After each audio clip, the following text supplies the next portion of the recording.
Hey, what's going on, guys? Jackal here, coming back at you with this time. It's going to be the Omens of the Third Age Classic Constructed tier list. Purely speculative at this point because obviously we don't have much data outside of the world premiere.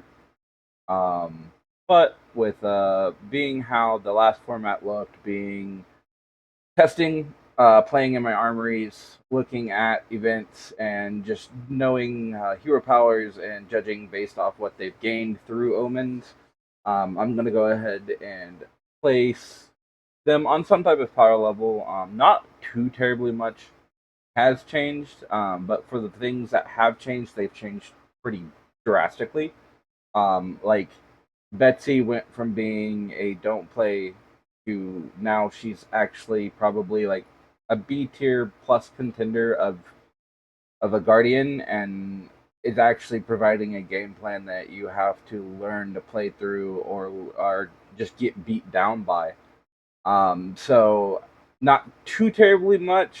I don't think has changed currently, but we are going to go through, add the omens, the new omens of the Third Age heroes, being Aurora, Ziggy, and then Brocilio. Um, so we got Aurora back, and then we have new Ocilio, which is basically born from Aurora's old weapon. She broke it to basically revive Ocilio's in the lore. You know more of that, let me know in the comments. It seems like a really cool read. Very, very good lore there. I want to know more just because the lore seems to affect a lot of how the characters do turn out in the game. But first, we'll just go. I'm gonna go straight down the list. Uh, Looking at the tiers real quick, we've got S tier. S tier being the definitive like meta shifter. Like these decks will be the ones that you see regularly at the top. You see winning. You see decks being formulated around their game plan and how to counteract them. A tier being a strong deck, being something that can contend with most every deck and has a strong game plan, but doesn't compare or have the consistency of the S tier deck.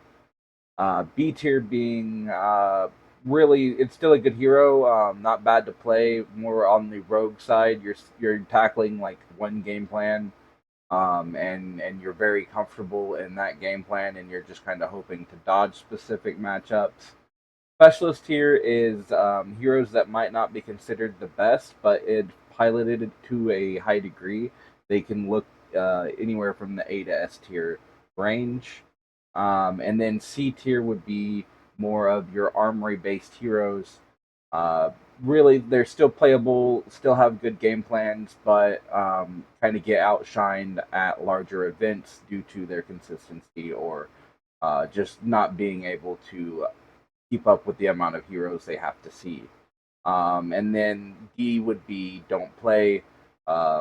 These heroes are specifically heroes that haven't really gotten a lot of love. They're not really performing well, and there's no reason that you should be playing them over another hero in that class. So if we go down into it, we get into Slippy, which is Arachne Cracks. He's our Chaos Assassin. I really, after piloting against Slippy, I think this deck is really good. I mean, having base go again on your text box is always going to be good. Assassin cards are really above rate. I think it can be, and this deck can be really, really good in the right hands. And for that, it kind of falls in the strategist or the specialist tier for me. I've seen this deck do really well, and I've seen this deck do really bad. It's just dependent on the pilot and how well they know the game. This deck really, really challenges how you block and making you block correctly. Um, Speaking of blocking, we go to the next one being Arachne Huntsman. Huntsman being the premier fatigue deck of the game currently. Um, I guess I can't say premier because Victor is still around. But in my opinion, I think Arachne has the strongest fatigue plan. Just because his D-React Hunter Hunted gets the ability to rip three of your best cards out of your deck, and he can manipulate the top of your deck pretty much throughout the game until he finds that card to rip out of your deck. Examples being for like Victor, it would be Goldman Estate. For things like uh, Dash, they could rip Cerebrum. It just there's a lot. There's a lot that the Arachne can do with that. And so, in my opinion, I think Arachne Huntsman is one of the better heroes. And going into Omens, all those heroes are gonna want to go pretty wide. I don't know if wide would be the best way to say it, but all of those heroes I don't see going well into a dagger fatigue planet, I should say. Aurora is you're gonna be fighting to cover or to push damage through, in my opinion, with Arachne. Um, and they have some of the best spell AB and spell void gear in the game. So things like Acilio doesn't really scare them. And they've kind of tackled the whole like blow up turn. You can't just spike to 36 anymore. So I think with a slowed down game state, Arachne becomes a lot better. Um, I would put him at A tier. I don't know if he'd be top of A tier, but for now he would definitely be an A tier. Then we get to Marionette, which is our first definitive S tier deck. I think this is like if it's just it beats out aggro because it does aggro plus disruption. It beats out most blocking and decks because Tarantula Toxin and Shred state that even if you blocked correctly, no, you didn't. Um, it has Flick Knives still being able to utilize Flick Knives and recover its daggers and grow more daggers with Graphenes. Marionette is just a very, very strong force to be reckoned with, but it is a very skill intensive deck. So not easy to pilot, but very easy to say it's one of the better decks in the if not the best deck. But there's contenders, obviously. There's at least one more S tier deck, maybe two. Then we get to the newer Aura, Legacy of Tempest. I think Aura's good. I think they were cautious with this one though, because of how fast she LL'd last time. Now she does have very strong cards. She has inherently strong cards with the Runeblade gear, with the new Call Lightning Runeblade card that is basically a pummel. So it's like with arcane damage, she's going to be able to do a lot of the mixed arcane damage, and um, now she's going to have disruption, so she's going to be asking questions when she has this damage. So I honestly think Aura will be good.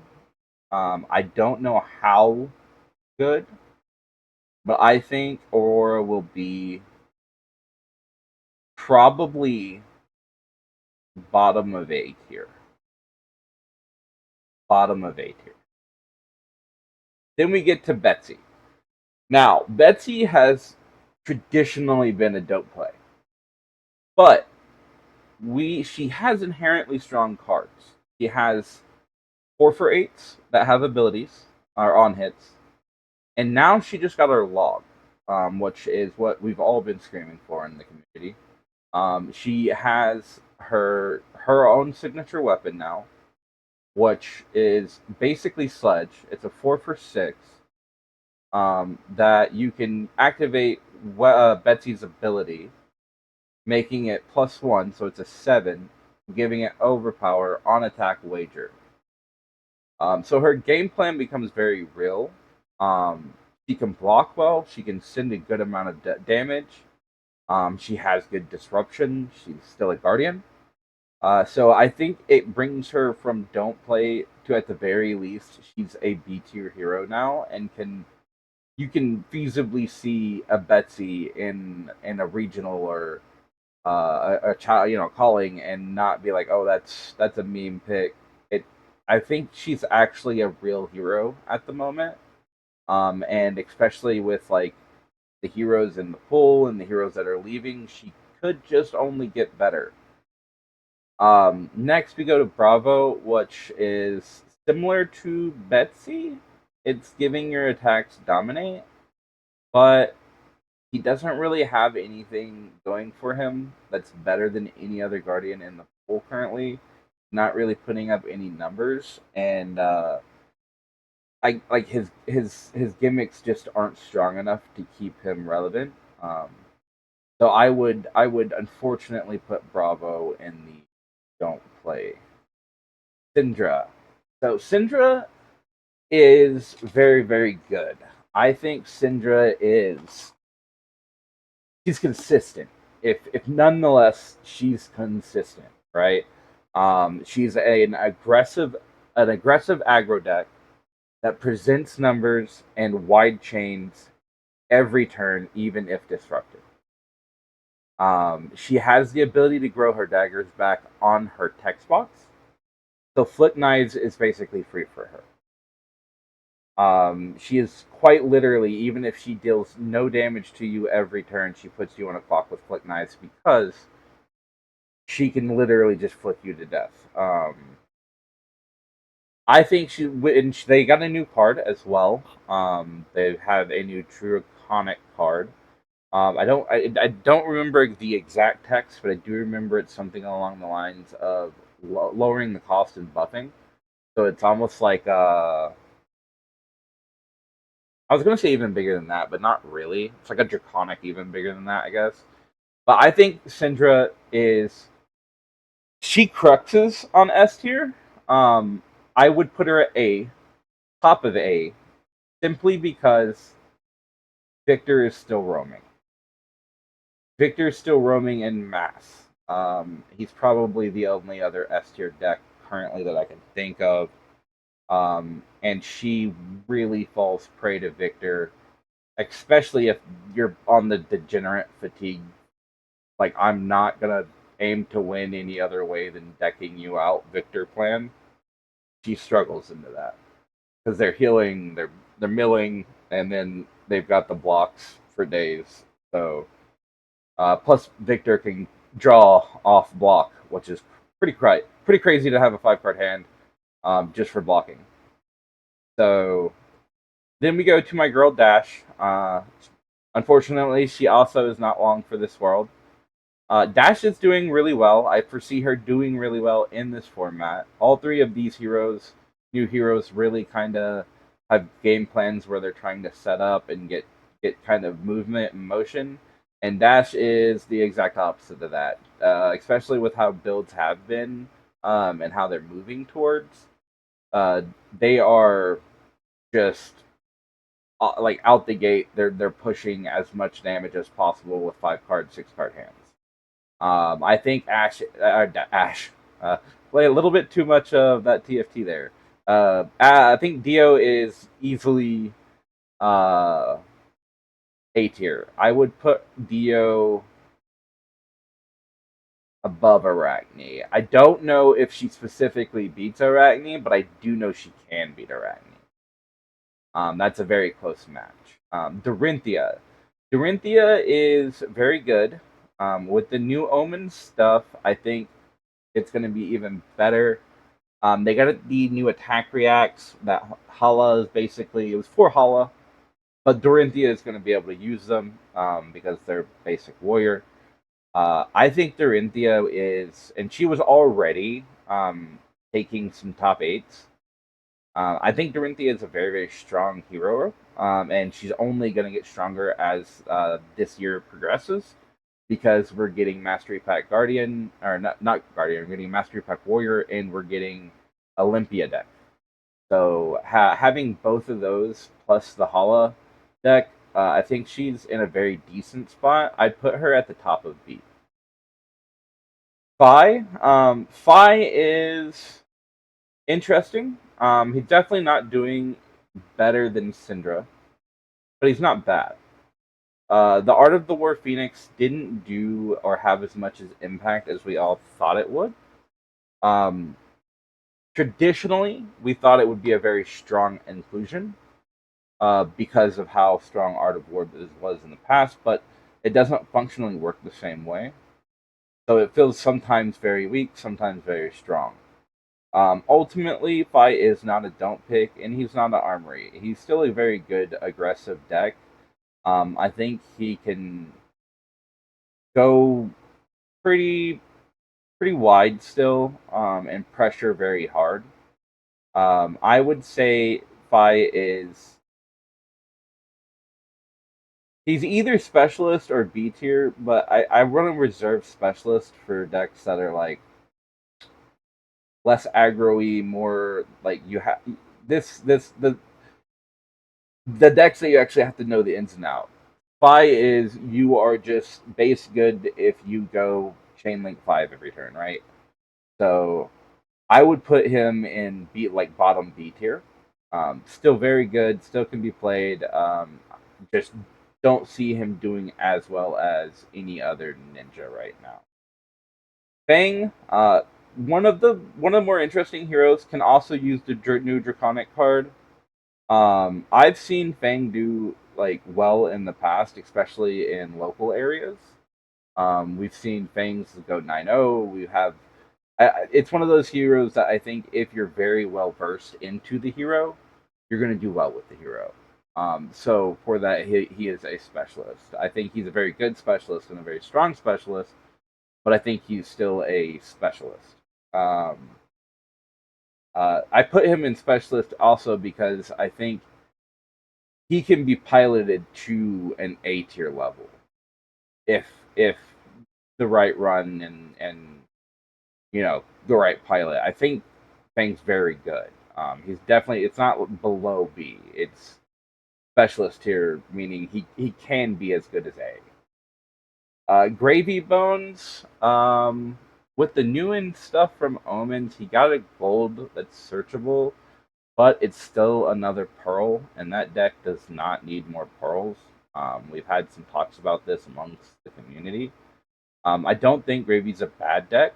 I think it's a very interesting deck still. It's still a board state deck. Um, but I think now you have more shifted to like the very good Gravy players are gonna put up work with him. But if you're just like I'm gonna pick up Gravy Bones, put no work into him, and take him to a calling, you're probably not gonna do that well. Um, I would put Gravy in the specialized, like very top specialist tier. Hala, being the newest warrior, I like Hala. I think Hala is very good. Inherently, she is doing a lot of strong things. Her sword's strong. With the new abilities, she's going to have a stronger kit that does more. Her game plan is very, very, very strong. I think Blade Saint sits in B tier. I don't think she's particularly better than Duranthia currently. I could be wrong about that. But I do think she's still very playable and very viable. Uh, then we go to Ira. So there's a couple of different ways you can play Ira right now. You can play Ira with Kadochis, or you can play Vengeance Ira. And then the last numbers we've seen that were actually kind of doing work in CC was more of a Turtle Ira. And with the new inclusions of the 3 shurikens and the attack that retrieves them, I think we are honestly going more back into that Turtle Ira build. Um, and she's gonna do fairly well at it. You could also build her with Flick Knives and pick up the point. But Syndra's just gonna beat you at that game. With the new Wind Cutter support and the Shurikens, I think she's going to be able to extend the game and then get you in a lot of pressure points at lower life that you don't want to be at while she keeps her deck fat. So I think she just becomes more of the control type variant.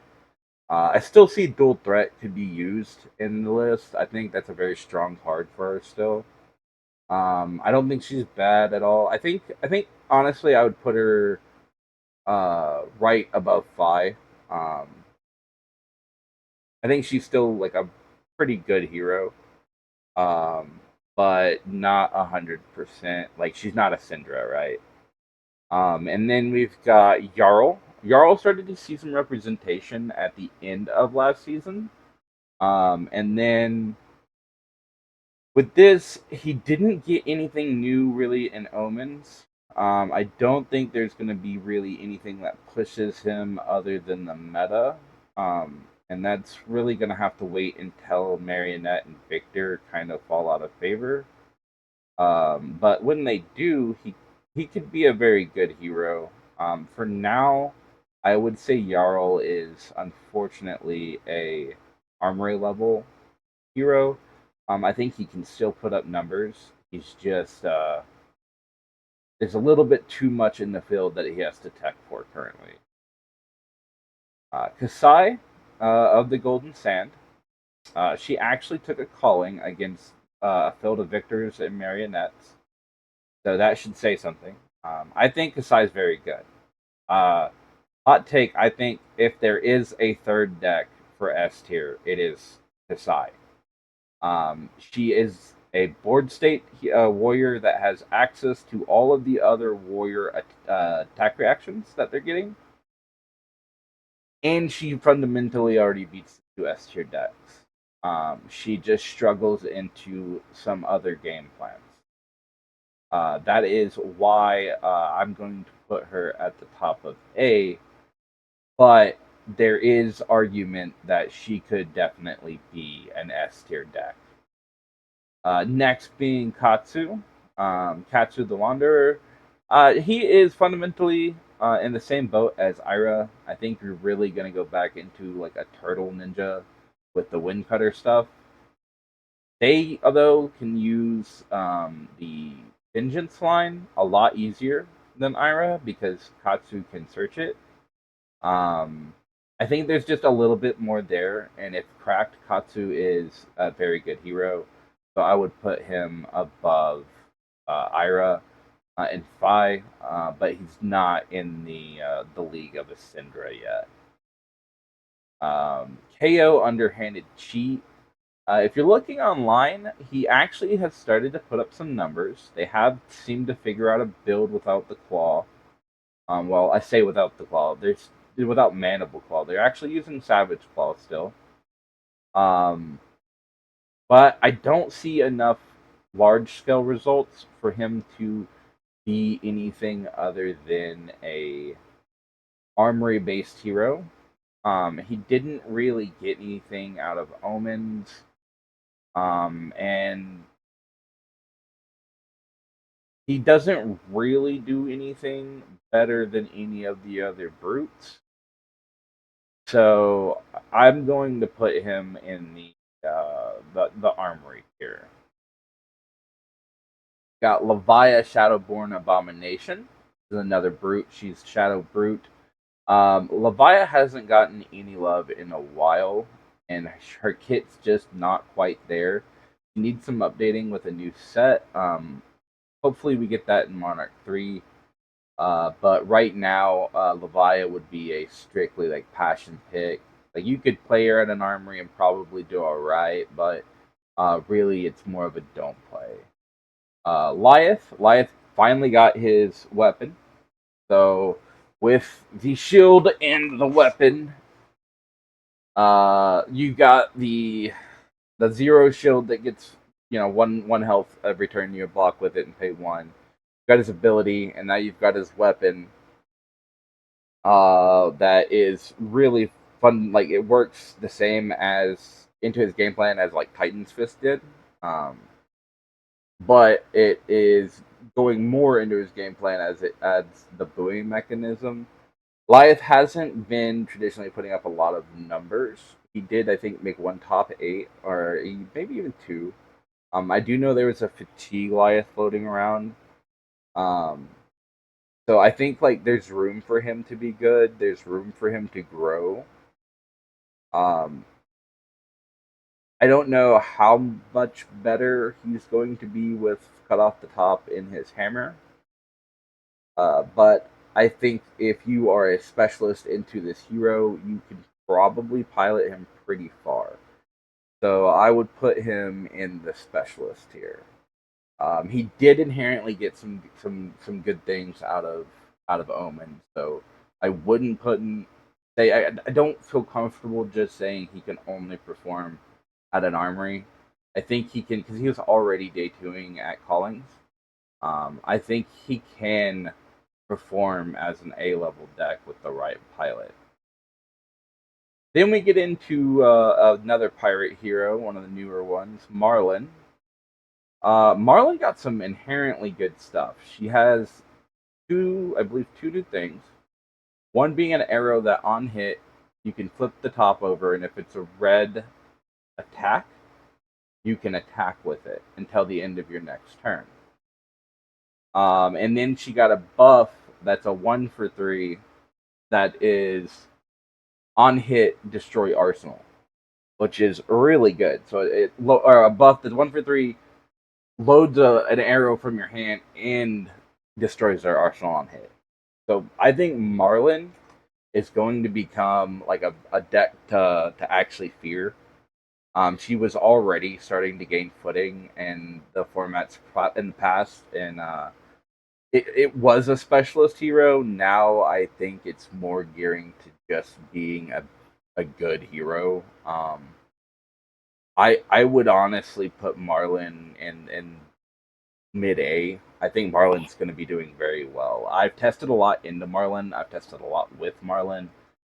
It's if you're seeing the arrows, if you're chaining your disruption, if you're getting what you need, it is a deck that becomes damn near impossible to win against.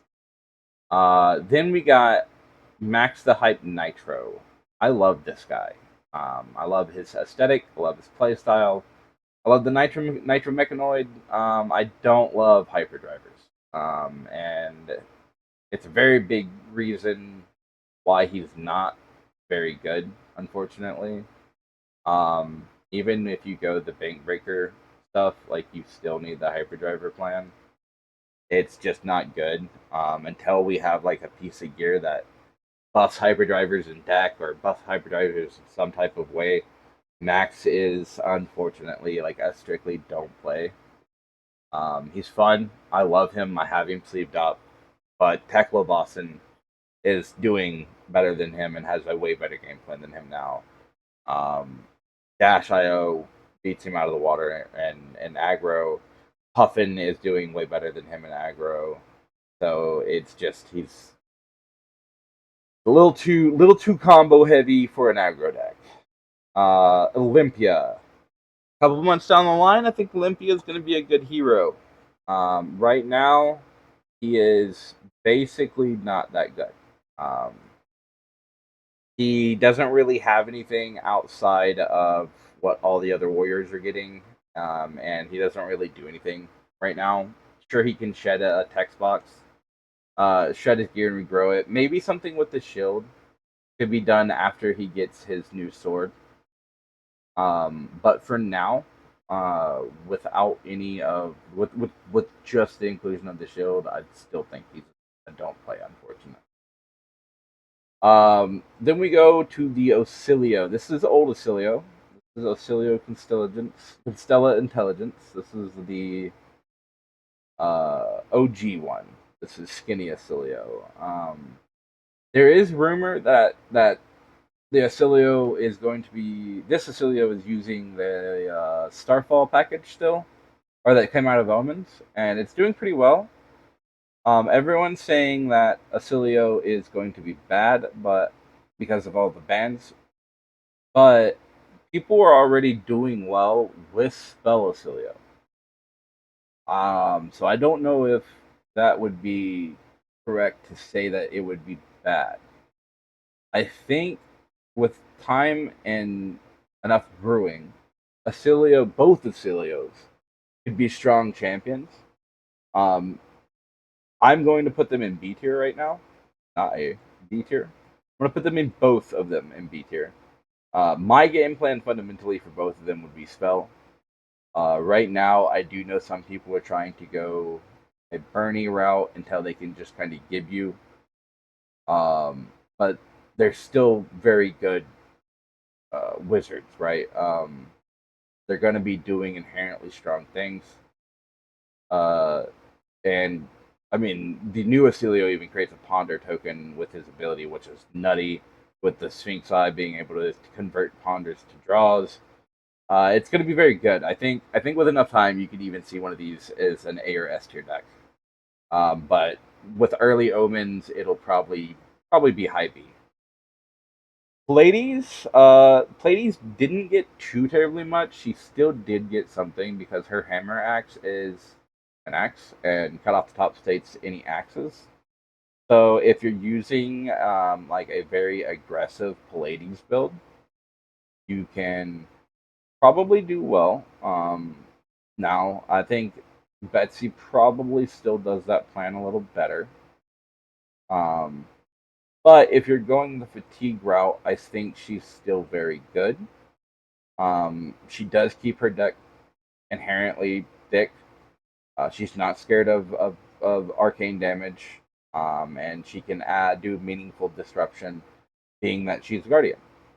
So I think Pleiades is still good. She's not bad, but she's not like amazing A tier either. I would put her probably middle of B. Prism's one of those champions that I just think is inherently strong if you know how to play her. She's very good. Uh, Board state hero with ward, angels, figments, ALS. It's just if you know how to play Prism, she can be very very good. And a lot of players have made her look very good.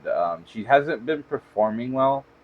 But I think again in the right hands, she can and would do very well in this format, especially being another illusionist format with Ziggy in it.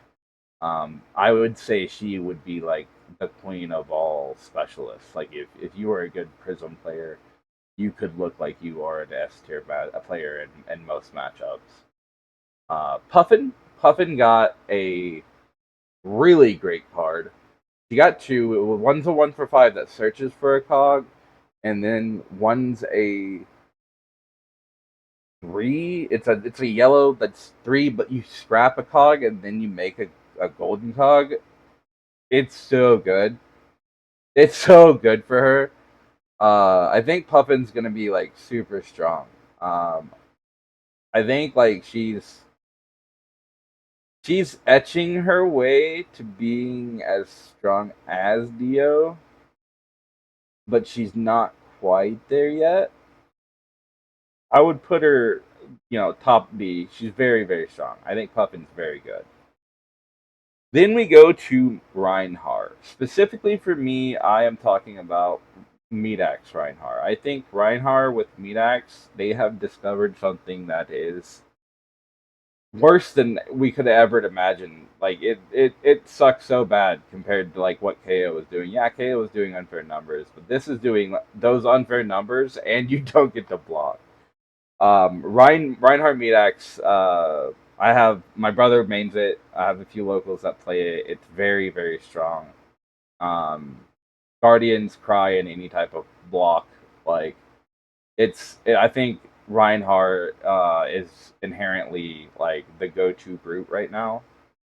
And I think he's a very good go-to brute. I would put him with the trio. Is he better than Marlin? I don't know. I'm gonna put him right next to Marlin. The Tide, Riptide. Now he did get the new pump, so he can use the new pump. So that makes him strong. So he's got Arsenal Disruption now. That's not just CNC. You can still, and I think you're going to still be doing very well because this format is functionally I think this is going to be a very aggressive format. And I think for the like if you're versed and know how to play Trap Riptide, he could be a very strong hero. I would put Trap Riptide in B. Probably bottom B. I think he's still a very, very strong contender. He's actually a hero I'm looking into right now myself.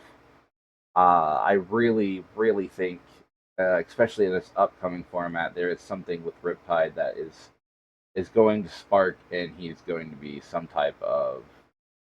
I'm hoping to see him do some type of display up in top eights of these callings. Bolton, Bolton. I don't know. I don't know, man. There's so much discourse on Bolton. Bolton is like he doesn't put any numbers up, but if you're a specialist with Bolton, like you can definitely do some funny things with the deck. I don't think he's a don't play, but I think he's more of still like the armory tier. Like you can still have fun with him if you play Bolton, but it's gonna be like strictly armory. Teklo started to gain traction after the Compendium of Wraith set. He had several top eights, or I can't say several. He did top eight a couple times. I think his boost plan is very strong. It is also an anti-fatigue plan while boosting, so he's going wide with disruption, and he's got a pretty good anti-fatigue plan. He just suffers very hard into the Arachnes right now. So with that, he's good. But I would put Teklo probably like right there. He's still gonna struggle, but has a very good game plan into a lot of matchups, right? Tough Nut. I think Tough Nut is actually going to be a good rogue pick. I think with the right person playing Tough Nut, like he's going to be a very good hero this next format, just because we're gonna have a lot of Ziggy running around. A lot of what the new Acilio is trying to do is prevention. A lot of what Lyeth is, if you're playing Fatigue Lyeth, there's prevention. Prism, Ziggy, all prevention. So I think him and Rock are going to be able to come through and actually do some work. Um, I don't think you're going to be just inherently strong because you're a hero. I think you're going to be strong in those specific matchups. I I think you could do well with him if you were a very good pilot on him, right? I've seen him in the top tables of my locals. I've seen him do well. I've seen him win. But it's always about if he didn't hit the wrong matchups, or the pilot has to be well versed in what he's playing and who he's playing.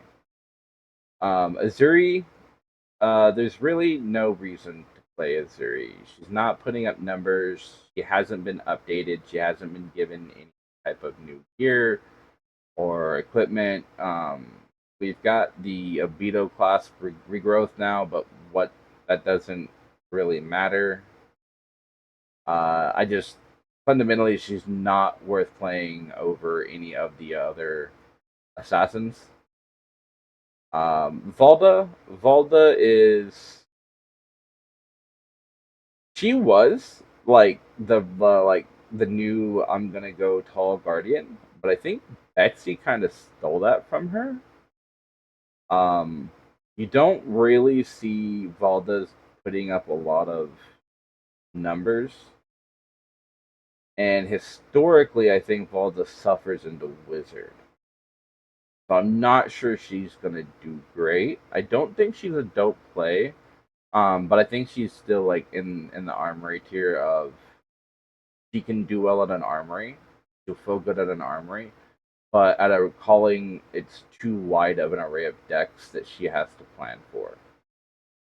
Um, then we got Victor, definitively just the other S tier deck. The guy can block and pummel you. He can block and draw. He has a Fable that can draw two. He has really good damage. His late game can be damn near impossible to get over with stacking gold and starting to recycle your gold mana estates. Um, and he is fundamentally one of the best Miller Grindstone users in the game. So I think Fatigue or Victor Fatigue, any type of Victor is just fundamentally strong. It's been proven in the records. He's gotten a ton of points and is almost out the door. So then we go to Vincent. We've seen her do well a couple of times. In this last season, I think Vincent is a very strong healer. Very strong hero in the right hands. So I think again, a specialist hero.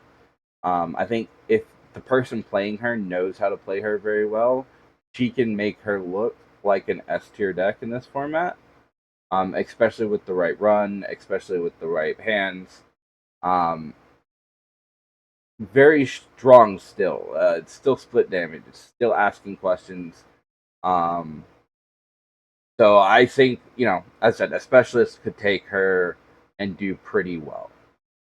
Then we got the last one being Ziggy Starlight. I was gonna say or David Bowie, but yeah, that joke's been done to death.